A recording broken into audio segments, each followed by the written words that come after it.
specification to get money. In essence, they have a sponsor, right? Yeah. They have a draft already, Right. but it's disguised as something else. Right. And when I talk to, white kids whose parents are aware of what's going on, they've already laid a paper trail just in case they have a draft that they are COs. They started like 2 years ago. Yeah, that's interesting. That's something to discuss. In the event that Charles Rangel, Congressman from New York, can get a resolution through Congress to reinstate the draft, you're saying that there are people who have the forethought and the foresight to already begin a process to get their children exempt as contents and subjective, as the people who have the whose religious, moral, or deep-held personal beliefs feel that war is something that they should not be engaged in, except on some limited basis, or if they do engage in war, then they would perform it as non-combatants, and as an alternative to the war, they would serve the country in some of the capacities, such as the Peace Corps, or AmeriCorps, or something else. And now, how does one go about laying a paper trail for a 15 or a 16-year-old? Well, for example, I did a lot of work with the Blue Hawk community around Albert Jamal and some other things. And, I went over to England and those places where the young youth set up a peace park. That's part of laying the paper trail. And then the year before last, young kids started write a letter saying how they participated in the demonstrations because their parents felt that that letter would be significant coming from me because I was headed there NAACP at the time. They wanted to lay this paper trail, so when the government approached them to draft them into the military, they would have letters from various people that say that they have a history of being opposed to this country's system. Is that really surprising? I mean, there's a long history of privilege. I mean, look at the people who are sending us in the war. Because that will have to see the people that had the biggest beef, I think, are African American youth. And I remember my cousin got busted on a pistol charge. And the police chief said, if you sign up to go to Vietnam, we'll drop this charge against you. He went to Vietnam and was killed at 19 years of age. But he was given this paper by the chief of police, Justin Caney from Nye, in fact. And he was killed at the age of 19. In fact, the guy that brought his body home told me that an officer killed him because he was writing me a letter saying that they kept walking him on appointment was going to be the first to get fired off. The guy that brought his body home, they had a little thing where you could look at him, said, look in the back of his ear. And they said he was afraid of him. And the officer shot him. So he wasn't killing time. And this is WBA, I mean, for 5 New York, and we are having a political politics roundtable here. And I would like to maybe take it a little different direction here about, in the schools there are recruiters that come in the high schools now. We didn't see this in those days of Vietnam, I don't think. And now they're here. They have more influence, which is, it's already set. But the television that I grew up with was non-existent. Then it came into being in the 60s, where the first television generation. Romy has influenced on today's kids by television, the corporate right takeover of media. John C. Kennedy. Well, the reason the recruiters are coming in now is because they're not volunteer army, they have to recruit the students. Congress has passed laws which say that if the school does not let recruiters in, if it doesn't give lists of its students to the military recruiters, then the various federal programs it's not eligible for. So this is applied to colleges and professional schools as well as the high schools. What I think, though, that has made a difference in kids' attitudes towards the military has been this explosion of video war games.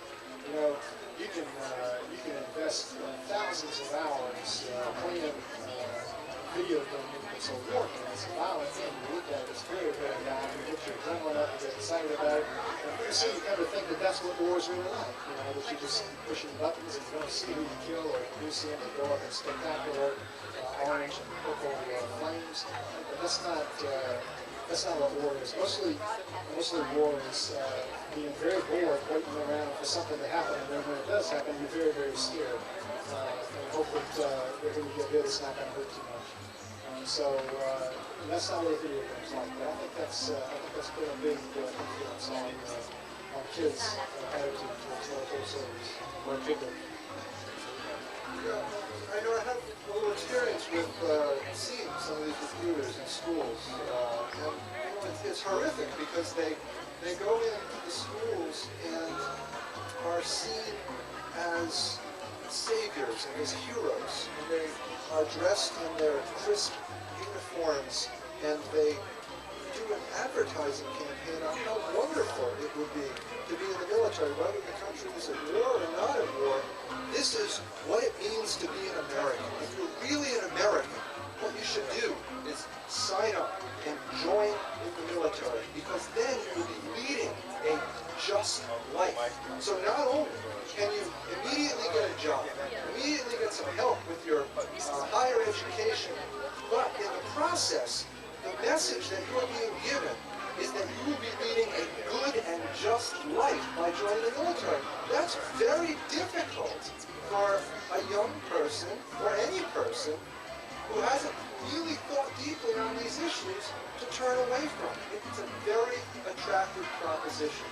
And it's one of the things that makes it so difficult is how do you have a counter message of that? This is the government being given access to our students through their military personnel to be able to sell them on joining the military. But if you are, even if you're a high school teacher, you have real limited ability to speak out against that. There should be debate. There should be an ability to educate the students who are hearing this message. But no, instead, they're given free access. And that's, to me, one of the most scary aspects. Yeah, also, I think we had, there were recruiters on the campuses, because I know we had to ask for equal time to go on. But the thing, in the 70s, as the war was winding down and heating up and winding down, you had the movement of Chicano, African Black Panther Party, American Indian movement. And I remember brothers writing letters from Vietnam saying they read about us in the New York Times over in Vietnam. So what you saw was a whole change in the military attitude. Like, let me tell you, I was extended when I was in the military. And for me to be extended 3 months, man, you know what it did to my morale? Now, you talking about guys getting extended 18 months, a year, going from Korea to Afghanistan. And these guys, like Rumsfeld, so say morale is high. So I think, we as activists have to educate, because that's what I think turned, the whole Vietnam thing around. I think that's what's going to do this, but we have to fight to get our high school campus to give another side of what's going on. Right now, we don't have it. We went into this section of our political roundtable down and do the final work on the Green Party of Westchester. Who's actually the chair, right? Yeah, I'm the chairperson of the Westchester Green Party. And I just want to remind people out there that the Green Party has been and continues to be the party of peace. When we don't have the Republican Party or the Democratic Party able or willing to stand up and talk about peace, the Green Party has been the party to do that. So in addition to being the environmental party, in addition to being the party that does not support this corporate-controlled political system, we are the party of peace. And we ask that you join with us. Thank you. And I would like to also ask last word from Julia Ortiz. This all affects the youth in our country. You're that youth that we talked about. You're that future. What does last final word? I think that, and for a lot of my friends especially, the war has brought a much clearer focus into the direct applicability of political engagement into our everyday lives, because me and most of my friends have someone who was in the reserves to pay for college, and now they're in Iraq and in shot at. and that makes it a lot more real and relevant, and I hope that, if nothing else, this will perhaps bring more engagement in the global information. Okay, thank you, Julia Ortiz. And John Seaton, any final words? This has been Chitty from Veterans for Peace. One final word. We have a website, www.veteransforpeace.org. You can go on there and find the local contacts. We have a number of local contacts in the Hudson Valley. We're particularly interested in having an initiative to recruit veterans coming back from Iraq and Afghanistan. So if you have somebody in your family coming back from those wars and they're interested in talking to people about what they do now that they've been in that war, they should give us a shout. We'll talk to them. Great, thank you, Mr. Chitty, for joining us here today on WBAI.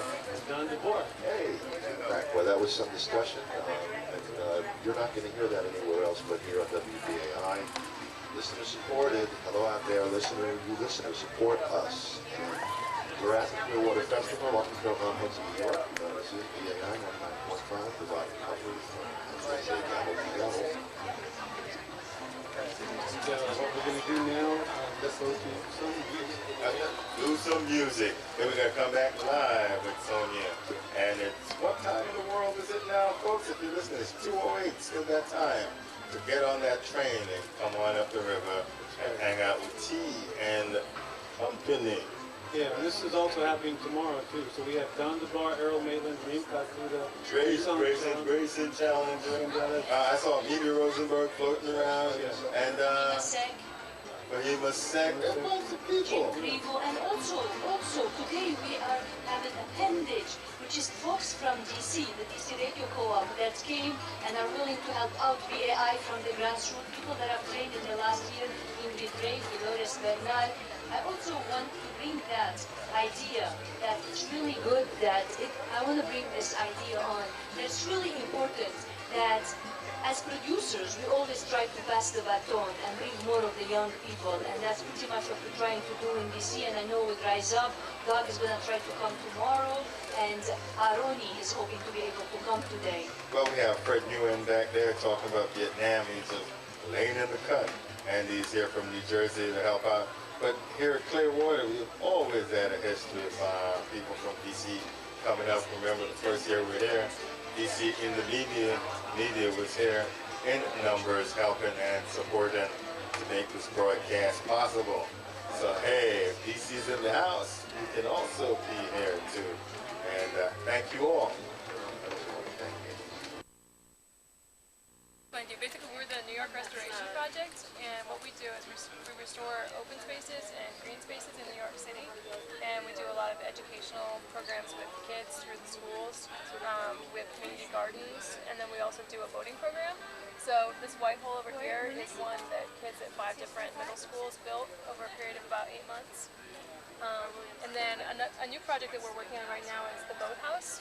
I don't know if you're familiar with the city very much, but actually up at the tip of the island in Manhattan, it's Washington Heights area, and this boathouse was just floated down the Harlem River a few days ago, and it's moored at Swindler Cove, which is the park up there at the tip of the island. So we're going to be doing boating programs with the kids out of the boathouse. I think it's 2020. It's the first boathouse on the Harlem in 100 years. Wow. So, yeah. Are you from New York, or are you? Yeah, I'm from right here. Oh, okay. So, are you looking for volunteers? Definitely. Yeah, you can sign up. We've got a volunteer sheet right here, and you can also get on the email list. And here's a fact sheet that kind of gives you some more information about the organization. We have 51 gardens in the New York City area. Okay. Different boroughs. If you want to get on the email list, you can just pull this sheet up here. I'll sign on the next sheet. What's your name? Yeah, I'm with Living now. So. You like our Whitehall? Basically, New York Yeah, it's Restoration very Project nice. helps Look at it. restore It's like mahogany. We got mahogany right here. These are all park benches. Wow, that's great. Ben, stay over there, honey. So we took those park benches and made the seats. That's great. Beautiful. We had 5 groups of our school.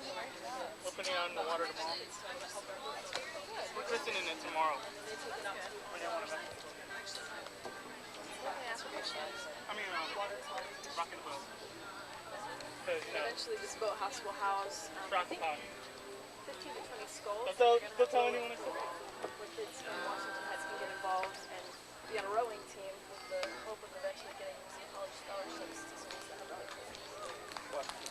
Yeah.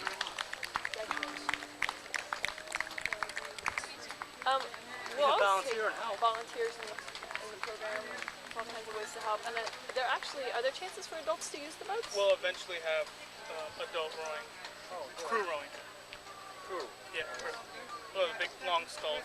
Yeah. Who do you get in touch with about that? Jane Jackson at the Unit Restoration Project, 212-333-2552. Terrific. We have a whole bunch of pamphlets of it. Thanks. Thank you.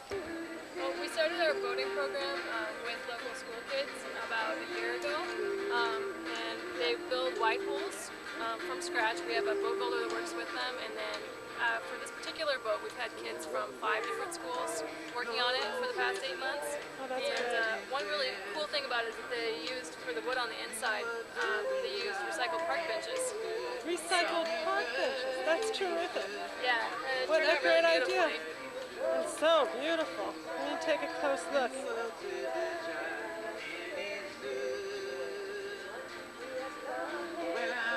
Wow. And has it been out on the water? It has been out on the water, and we're going to actually be taking it out on the water here tomorrow as well. Oh, great. Okay. I hope to catch up with you then. Thanks. Okay, bye. Bye.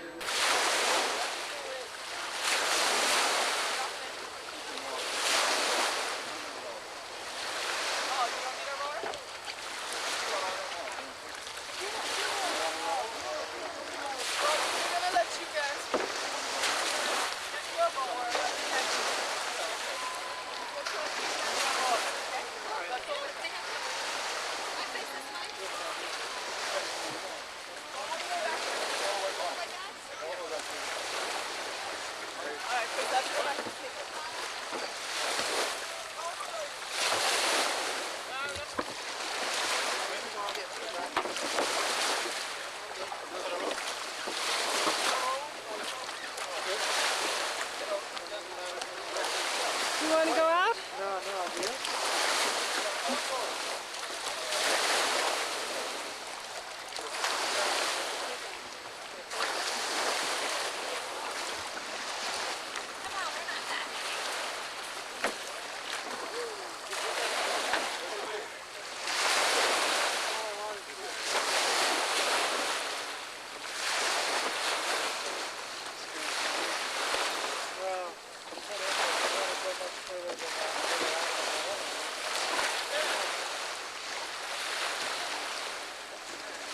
I'm actually a student rocking a boat, and I help build some of these boats. Oh, good And for I'm you. on the water program. The water program. Yeah, I'm water program. We do water monitoring, Uh-huh. and we just, do a little rowing and stuff. It's pretty cool. That's great. Yeah, I saw you just pushed one of the white holes out. Yeah. Is that recently made white hole? That one. Yeah, that was a recent. That's this semester? Yeah. Great. This semester. Did you work on it? Actually no. I Not worked that one. actually on the other one. Uh-huh. This one, the green one over there. Yeah. Oh, That's a sailboat right there. this one that's out in the water there. Good for you. Oh, okay. Do you row also? Yeah, I also row Yeah. You take it out on what river? on the Bronx River. Yeah. Have you been out on the Hudson? Not necessarily. No. Not today? Oh, This today, is your yeah. chance, though. You've been out on the Hudson. Good for you. Okay, enjoy. So yeah, I went to Sophie's Meadows. Oh, you were up at the Sophie's Yeah. Meadows. I saw the lighthouse, it's pretty cool. Uh-huh. And we donated a boat over there that we could use. That's wonderful. Because they're restoring that old lighthouse. And it has a solar panel that's keeping the light going now. Yeah. They just turned it on last year. How time changes. So you have to come up and visit again and see the white hall that y'all made. course, yeah. Okay. See you up there.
point is to who's going to help me take the next one up.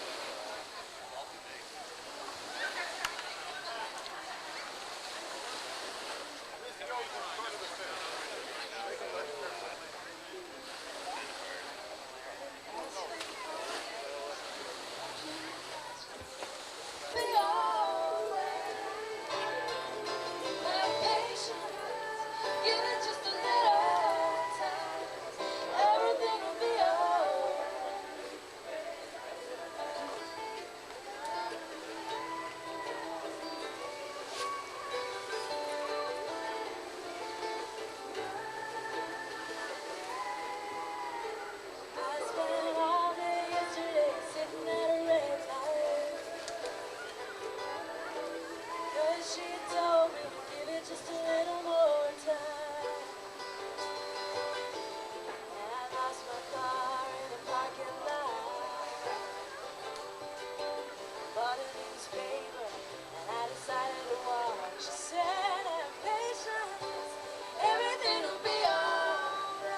tarts, chocolate desserts, and gourmet coffee over there.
So many rowdy people in this neighborhood.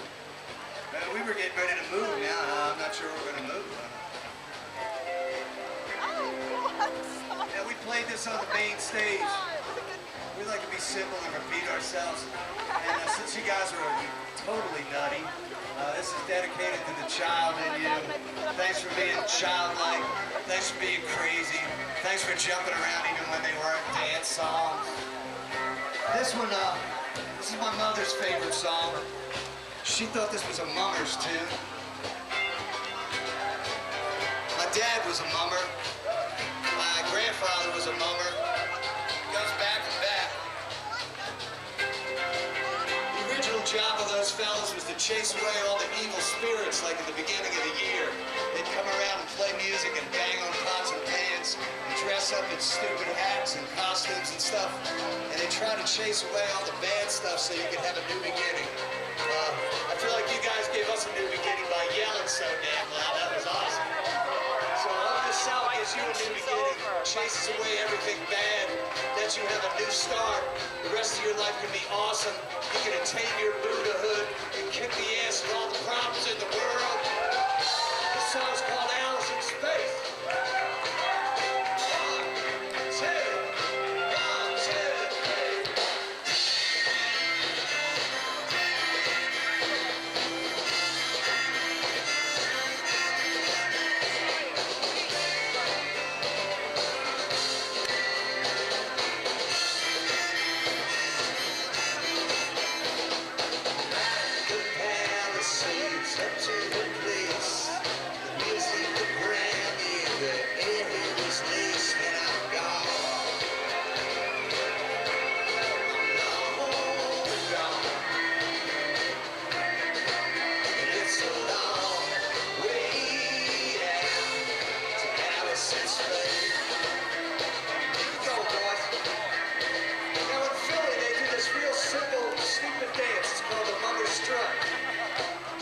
Everybody in my family does it.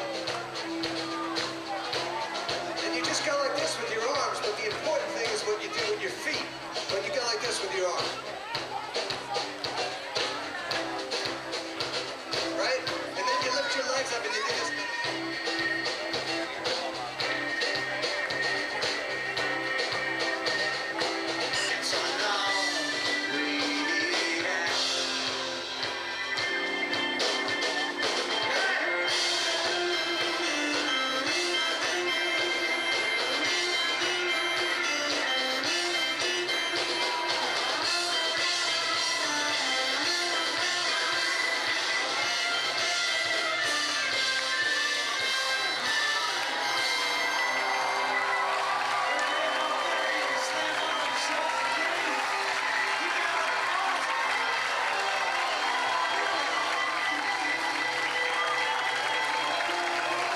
And this is just economically competitive with coal, at least when coal is properly scrubbed and cleaned. But again, coal is almost pure carbon, and it is the biggest greenhouse gas contributor of the fossil fuels. And if you use wind, basically no contribution to the greenhouse effect. Direct solar is an obvious. Passive solar space heating. making methane out of waste. And back to the biodiesel just briefly, using vegetable oil or biodiesel, which is a process that converts it into an exact equivalent of diesel fuel. Algae could be grown using gray water and municipal waste. So there's just a lot of ways. And Solarfest in Vermont, it's the 10th of July, the 10th and 11th of July.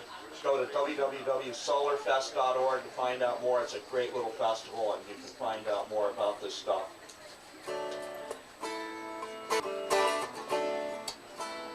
For 11,000 years, ancient ice and snow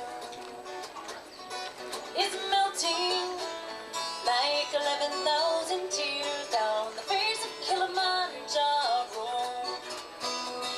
where time itself is frozen, suspended in the air.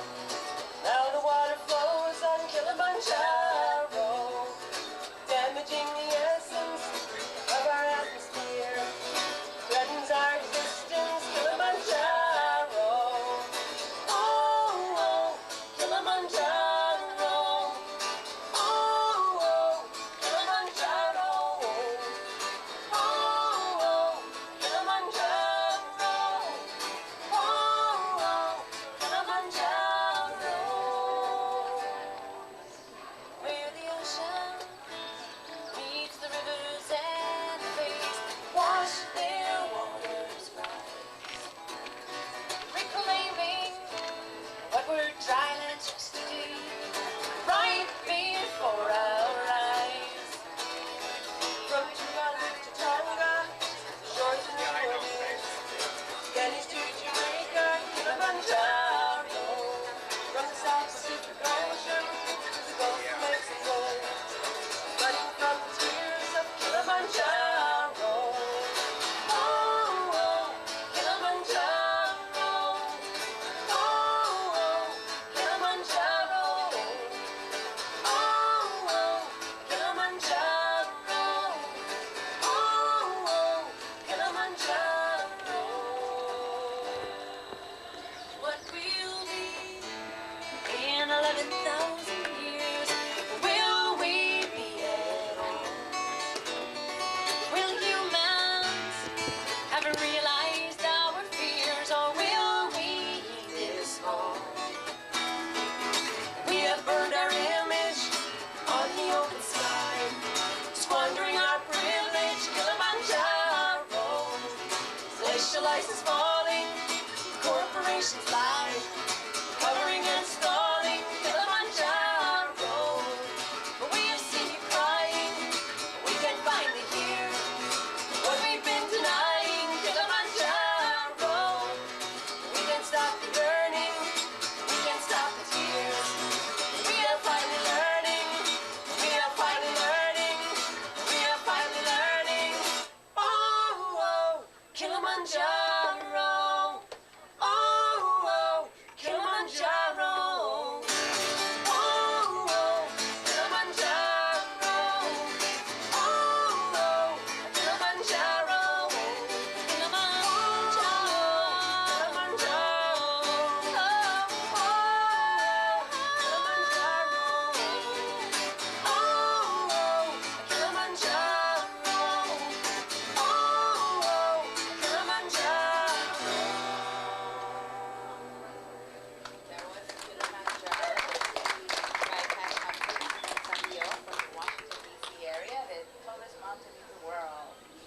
Contributing to what I mentioned earlier, that the salinity balance in the ocean can be thrown off and upset the currents that actually keep our climate stable, like the Gulf Stream. Once that goes, we're in very deep doo-doo. But what can people do about this? You know, there's a major dilemma now. You know, we got to get rid of Bush. Almost everyone with any sense agrees about that. But why do we have such a dismal choice? Because it seems like, in my personal opinion, we should all be registering green, even though many of us may have to vote for the Democrat to make sure we get rid of Bush. And because there's a perception out there that somehow these guys all have to play to the corporate middle, and the 50% of us that don't even vote, once again, have no voice. So we need to really consider the You know, a lot of people, even on the left, when we look at the Iraq War, which most of us agree it was at least mostly or partly about oil. Well, what could we do with that money? And there's a traditional laundry list of very valid things, and very worthwhile things we could do with the money. Converting to solar and renewable energy is something that I think a lot of people on the left need to be more up to speed about. An excellent source for that, by the way, www.hometower.com, an alternate energy magazine published online. If we were to take the money spent so far in the Iraq War, say $200 billion, we could put in enough wind capacity, windmills, state-of-the-art windmills, such as the Danes are making, to provide all the residential electricity in the U.S. And when you figure 3 kilowatt hours of oil or coal are burnt for 1 kilowatt hour of electricity, that is a lot of oil. And when you figure what we really pay in military, not even mentioning the cost of human lives for oil, this is something that should really be a little higher on our radar screen. And I think the Greens are the only ones that address this. And even every Green needs to be scrutinized. There are a few that, you know, anyhow. But we need to learn more about renewable energy. It's much more of a key to all of this. For instance, if everybody just switched to a compact fluorescent light bulb, uses 1/4 the energy, generates about 1/8 the amount of heat. I mean, there's just we can go on and on about this. Clearwater is calling for New York State to have 25% of its energy from renewables in the next 10 years. We need to get behind things like this and learn more. Yeah, definitely. And my name is Dolores Bernal, and we're broadcasting live from Clearwater Festival here in Croton-on-the-Hudson. And here with me now is the Next Generation Youth in Action. They're an environmental group that is trying to get the youth involved in taking action and preserving our environment. What is your name, and tell us why you're here? Hi, I'm the former president, Ava Brill, and I'm here because I show my support for Clearwater. So I've been here 3 years so far, and I wanted to show my support for Youth in Action, so I decided to get on the air. And just going off what he was saying, and tying it to the youth, a big problem that we seem to be having as youth is the fact that there isn't a party that can really accommodate to our needs a lot of the time. And turning 18 and being able to vote is a big issue right now because so many people aren't voting and so many kids don't even know who to vote for or which is the correct vote, or, you know, there's no person that it's either, you know, do you want the puppet on the left or do you want the puppet on the right? So it's a big dilemma, and that's what we were talking about. The current president, Kate Schuster. Hi, I'm Kate Schuster, and I'm the new president of Youth in Action. And actually, I'm turning 18 for this election, and I've already registered to vote. But as Ava's been saying, yeah, there really isn't a clear party that I really believe in. Fortunately, MTV even has been doing a really great job in trying to get the mainstream youth to really try to get them to learn about the issues that are important to youth today. They've really done a lot to talk about John Kerry and about George Bush and, you know, gay and lesbian rights and the war in Iraq, to really get lots and lots of youth to register to vote and to be informed about the issues. I think it's great. Yeah, definitely. I think the youth is definitely important, and there's a lot of youth in this festival, a lot of people in their 20s and a lot of teens, and I'm very hopeful that after this festival they'll become more involved in bringing these issues to justice. So, what do you think? What can youth do to be more involved for those who didn't come today?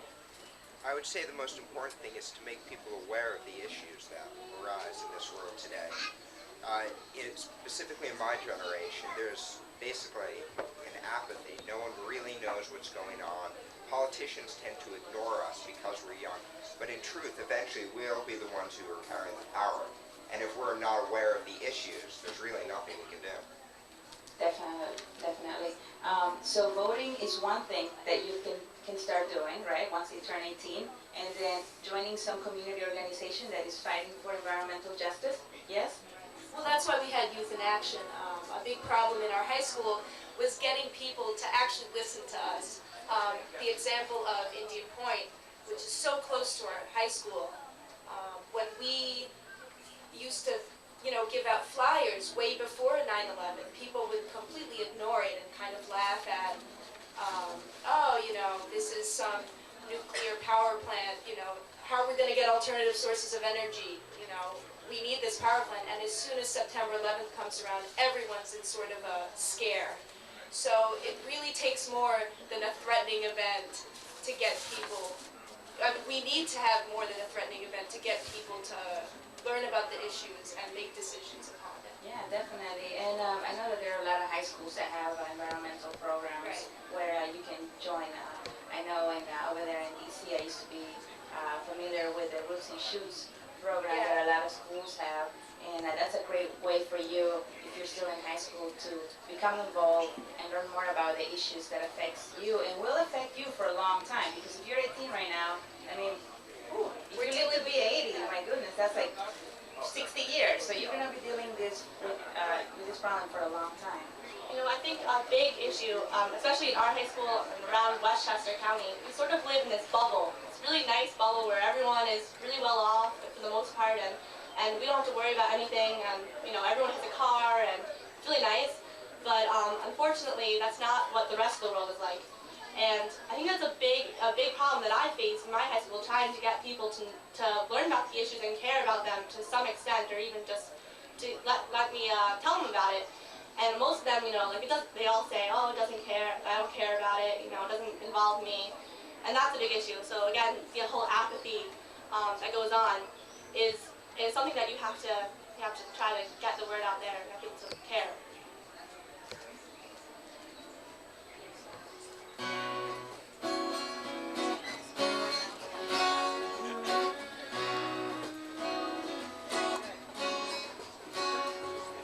Bush and Bin Laden, you think they're phones? They're in business together. Daddy Bush knows the Carlyle Group since years before, been breaking in billions and itching for more. It's blood for oil. We know there's a link. They say code war. We say code pink. It's blood for oil. We know there's a link. They say code war. We say code pink. Code pink for freedom. Code pink for peace. Code pink till hunger and a war have ceased. Code pink for women, boys, men, and girls. Together we'll make peace. Is Saddam really the terror they say? We built him up in the CIA. We paid him, we trained him to be our man. When our enemy was not Iraq, but Iran, they feed you lies, don't want you to think. They say code terror, we say code pink. They feed you lies, don't want you to think. They say code terror, we say code pink. Code pink for freedom, code pink for peace, code pink till hunger and a war have ceased. Code pink for women, boys, men, and girls. Together we'll make peace. Bush tried to stop us from taking the streets. Ash ruffles our phones and the places we meet. They curtail our speech, our movement, our rights, but we won't give up without a fight. With the wave of the flag, our liberty shrink. They say code fear, we say code pink. With the wave of the flag, our liberty shrink. They say code fear, we say code pink. Code pink for freedom, code pink for peace, code pink till hunger and a war have ceased. Code pink for women, boys, men, and girls. Together we'll make peace. They say code red, we say code pink. They say code fear, we say code pink. They say code terror, we say code pink. They say code war, we say code pink. Well, they say code power, we say code pink. And they say code Rumsfeld, we say code pink. They say code Cheney, we say code pink. And they say code Bush, we say code pink. Code pink for freedom, code pink for peace, code pink till hunger and a war have ceased. Code pink for women, boys, men, and girls. Together we'll make peace. Together we'll make peace. Together we'll make peace. Together we'll make peace. They say code war, we say code pink. Hi, I'm Ava Brill from Youth in Action, and we're an environmentalist club in Fox Lane High School. We're not transmitting. Hold on a second. Sorry. And Oh, hi. I'm Kate Schuster, and I'm also with Youth in Action.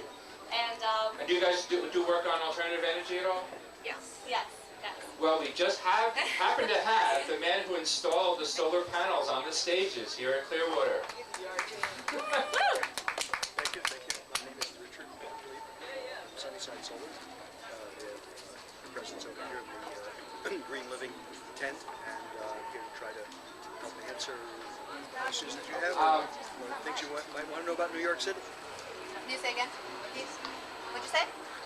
I'm here to try to answer questions that you have about putting photovoltaics and solar energy equipment in New York City, the five boroughs. And now, well, let's talk about what you're doing here at the Revival, because it's a environmental festival, and of course, music stages use electricity, and electricity is polluting when they make it, but not here. That is correct. What we're doing here is we're supplying electricity for the sound reinforcement of all the stages made from photovoltaic energy, which is non-polluting. Many years ago, we started this, I think in 1985 or 6. We were asked to provide a little bit of electricity at the Story Point stage, and we provided one tiny photovoltaic panel, one battery, and one inverter. And over the years, because of Pete's interest in this, and the general... Pete Seeger. We increased the stages, and finally Ed Whitkin and I worked together to provide solar electricity for all of the stages. And since that time, all of the stages have been photovoltaically powered or renewable energy powered. We have some stages now that are powered by biodiesel. And how much power do these stages put out? Well, the stages vary in their power consumption due to the size. For example, the dance stage takes a lot of electricity. It's running at about 12 amps AC, 120 volts. It's about 1,400, 1,500 watts. The storytelling stage or some of the smaller stages only take a couple of amps. So the nice thing about photovoltaics is that you can tailor the size of the renewable energy equipment that you need to do the job to the size of the stage. One interesting thing that's happened since we got started here is that Jeff Wolf of Global Options put up a very, very large array. Because we have net metering in New York State, what he did was he put this photovoltaic array up about a week in advance. And he's been building up equity by pumping... That's right. He's been pumping electrical energy into the grid against which we are now drawing to power some of the equipment. Okay, now you just said net metering. What's net metering? Well, net metering has to do with exchanging, kilowatt hours with the electric company at retail. That is, you buy from them at 15 cents a kilowatt hour, and if you sell back to them through net metering, the photovoltaic systems integrate with the grid. If you sell back to them, they buy it back basically. In other words, if you have a solar array on your house and you're making more electricity with that solar array than you're using, the extra energy goes back to Con Edison and they pay you for it. That's correct. It never really gets back to the Con Edison manufacturing. Thank you. The manufacturing plant. What happens is it goes out onto the grid, and probably your next door neighbor absorbs it. But essentially, they're buying it back. Right. So you're making money off the sun while you're at work, doing your thing, or on vacation, right? Your place is making money. The meter will actually come to a standstill if we go backwards. That is so cool. My name is Lindsay Bland, and I have a question for you. Sure. How much of New York uses solar power? Well, it's about the same as all the rest of the United States. Unfortunately, it's probably less than 1% now.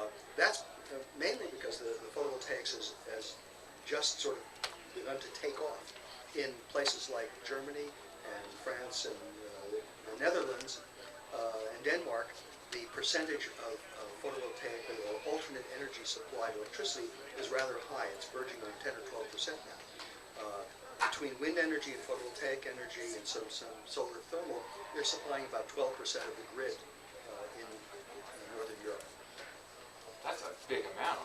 Well, the reason for it is that the subsidies there, the government, the green power people that are in place in Germany, have got legislation passed which subsidizes it very heavily. One can only wonder if the renewable energy legislation from the 70s, if it was still on the books, you know, what the U.S. would be. That's correct, yeah. And during the Carter administration, there was passed a 40% federal tax credit for solar energy used in residences and a 10% federal tax credit for solar energy used in business. The 10% federal energy, 10%, what is it called? I just said, I'm losing my mind here. Federal tax credit, the 10% federal tax credit for business is still in place. However, the 40% tax credit, which drove the solar hot water industry, disappeared.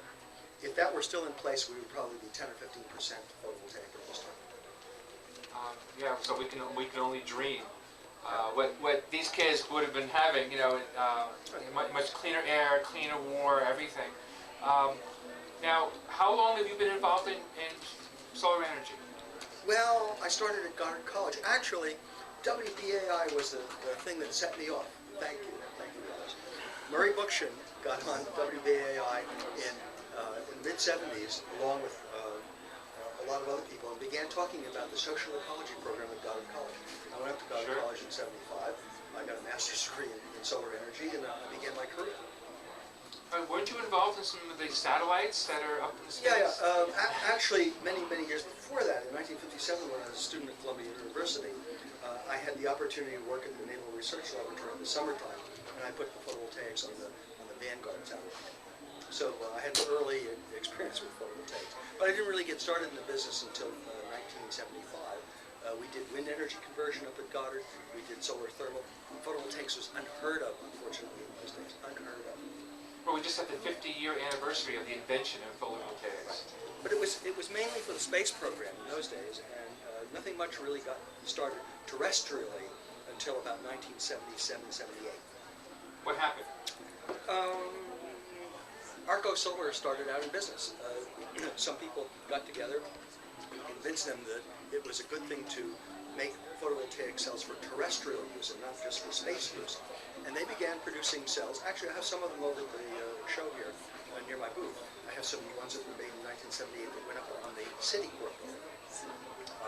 They've been taken off. And I have some of them. They actually changed the design of the building to face the south. That's correct. Yes. To do solar, and then they just took it away. Yeah, but they're going to rebuild it. Actually, there are plans underway to re-outfit the city core building with photovoltaics. Now, is that because the price of solar voltaic has gone down, or because electricity has gone up, or both? Both of those factors. Electricity has gone up in price, and photovoltaics has come down in cost. So it made sense for them to renew the system that was taken off there. But essentially, around 1975, 6, 7, and 8, what happened was that companies decided that they were not going to make photovoltaics just for space use, but for terrestrial use also, and they began producing them. The growth in the production of these modules has increased phenomenally over the years. The growth rate is somewhere between 15 and 30%. In the last year, Paul Maycock, who takes care of these statistics, found that there was some 640 megawatts of photovoltaic modules produced in the United States. Worldwide, excuse me. Now, you mentioned, we talked about net metering for if a home or a business has a solar array, putting the electricity back in the grid. What about people in New York City and other urban areas who rent? Can you put solar energy in New York City, for example? Yes, you can, but it's difficult for the renters to, so to speak, take advantage of that. It's difficult to just hang a module out the window and plug it in and sort of reduce your electrical bills. You could do that, actually. You could backfeed any branch circuit if you want. But to make a substantial impact on your electric bill, you need roof area. You need a kilowatt of photovoltaics, which makes 3 to 5 kilowatt hours a day, depending on the season, occupies about 100 square feet. So you need a lot of roof area. You need a lot of area to do the job. So it's not exactly easy. Single-family residences or duplexes, say in Brooklyn, could take advantage of it. High-rise buildings is a different story. Well, there's an awful lot of roofs in New York City. There are an awful lot of roofs, a lot of area. So if a flat roof works, or a slanted roof that faces the south works? Yes. East or west? As you get towards the summertime, flat is okay. pitched 35 or 40 degrees to the south is perfect for year-round.